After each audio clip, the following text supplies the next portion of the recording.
नमस्कार, मैं डॉक्टर मुकुल खंडेलवाल आज आप लोगों को सूचना समाज के बारे में बतला रही हूँ।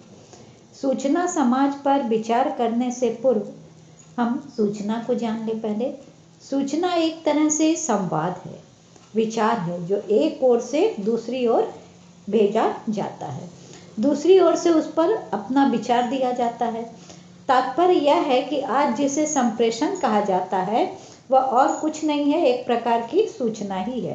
कभी कभी क्षेत्रीय स्तर से लेकर राजकीय स्तर पर किए गए विचार या लिए गए निर्णय की सूचना उससे संबंधित व्यक्ति या आम लोगों तक भेजी जाती है।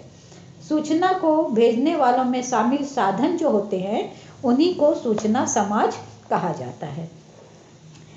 यानी ये सूचना समाज जो है उसके कई प्रकार हैं। पहला है डाकघर, तार चिट्ठी के जरिए। दूसरा वाहक सेवाएं। तीसरा तकनीकी। डाकघर के जरिए। डाकघर सूचना समाज या संप्रेषण का बहुत पुराना माध्यम है। भारत में इसकी शुरुआत सन 1837 में हुई थी और इसकी विधिवत स्थापना 1854 में हुई। हवाई डाक सेवा 1954 से शुरू हुई। हवाई जहाज के द्वारा पत्र भेजाए जाते हैं तो वो और जल्दी पहुंच जाते हैं। एक समय यह सबसे लोकप्रिय साधन रहा है।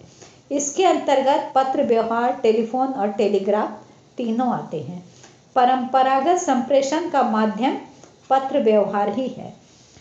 ये संदेश पोस्ट कार्ड के जरिए, पहले अंतर्देशीय लिफाफा के माध्यम से लोग चिट्ठी लिखते थे और एक जगह से दूसरे जगह पहुंचाते थे।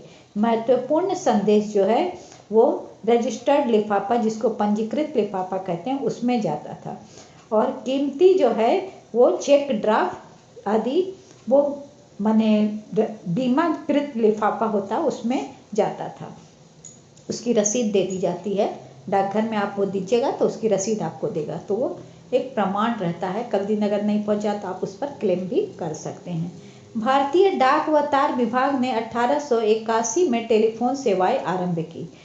इसके माध्यम से शहर के अंदर बातचीत करने को स्थानीय, लोकल और बाहरी शहरों या देशों से बात करने को हम ट्रंक या एसटीडी कहते हैं, और विदेश में बात करेंगे तो उसको हम आईएसडी कहेंगे। टेलीग्राफ माध्यम की शुरुआत 1851 में कलकत्ता एवं डायमंड हार्बर के बीच हुई थी। आज़ादी के पहले इस सेवा का उपयोग केवल मिलिट्री उद्देश्यों के लिए किया जाता था। आज तो ये सार्वजनिक हो गया है। सरकार ने अब इसमें टेलीप्रिंटर और फैक्स सेवाएं भी बढ़ा दी है। दूसरी अब आती है वाहक सेवाएं। आजकल वाहक सेवा काफ़ी लोकप्रिय हो गई है, जिसको हम कोरियर भी कहते हैं। यह निजी छोटे डाकघर के रूप में काम करती है। शहरों के मोहल्लों में इस तरह की सेवाएं जगह जगह पे देखी जा सकती हैं। इसके माध्यम से लिफाफा, पत्र, पैकेट आदि भेजने का प्रावधान रहता है। यह अपेक्षित कमीशन लेकर अपना काम माने ये करती है। सेवाएं कमीशन लेकर रसीद दी जाती है। इस तरह की सेवाओं का उपयोग बड़ी बड़ी कंपनियां करती हैं। दुकानदार भी इसके माध्यम से सामान मंगाने का काम करते हैं, और कोरियर के जरिए ये जो है आज अधिकतर युवा वर्ग जो है वो अपने ज़रूरी सामान जो है वो कोरियर के जरिए ही मंगवाया करते हैं।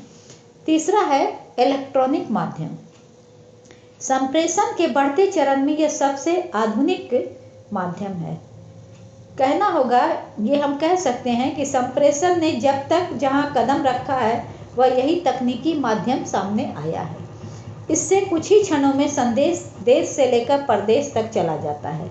संप्रेषण के वैज्ञानिक तकनीक विकास ने विश्व को एक गांव में बदल के रख दिया। इसी का प्रभाव है जिससे विश्व ग्राम की बात सामने आ गई। इसके 3 रूप हैं, फैक्स से, इंटरनेट से और ईमेल से। 1 सेकंड नहीं लगता है, फट से चला जाता है। फैक्स के माध्यम से लिखित संदेश की फाइलें भी, बड़ी बड़ी फाइल भी फैक्स करके भेज दी जाती है, ईमेल से भेज दी जाती है। इसके उपयोग के लिए हमें डाकघर खुलने का भी इंतज़ार नहीं करना पड़ता। आप रात बिरात, पूरी रात, जिस समय भी चाहे ये सेवा आपको उपलब्ध होती है। फिर है इंटरनेट। ये तो पूरे विश्व के कंप्यूटर से संबंध स्थापित करता है। पूरे विश्व के लोग ही इसका उपयोग करते हैं। ईमेल है तो संदेश भेजने का सबसे आधुनिक माध्यम जो है वो ईमेल है। इसमें संदेश भेजने में या पाने में भेजने वाले या पाने वाले की उपस्थिति भी आवश्यक नहीं होती। इसमें केवल लिखित संदेश होना चाहिए। कंप्यूटर या मोबाइल के माध्यम से स्वयं या कोई भी संदेश भेज सकता है या पा सकता है। इसके माध्यम से फाइलें, फोटो वगैरह और वीडियो वगैरह भी हम भेज सकते हैं। इस प्रकार हम कह सकते हैं कि संप्रेषण के बढ़ते हुए चरण वहाँ तक पहुँच गए हैं जहाँ पूरा विश्व घर परिवार की तरह हो गया है। कभी संदेश भेजने के लिए आदमी सोचता था पता नहीं मेरे जीते जी सब संदेश पहुंच जाएगा कि नहीं। वहाँ एक लकड़ी लेकर के लोग जाता था और उसको संदेश को ले जाते। लेकिन आज तो संप्रेषण की सेवा इतनी अधिक विकसित हो गई है कि तुरंत में आप इधर की खबर उधर और उधर की खबर इधर मंगवा सकते हैं। धन्यवाद।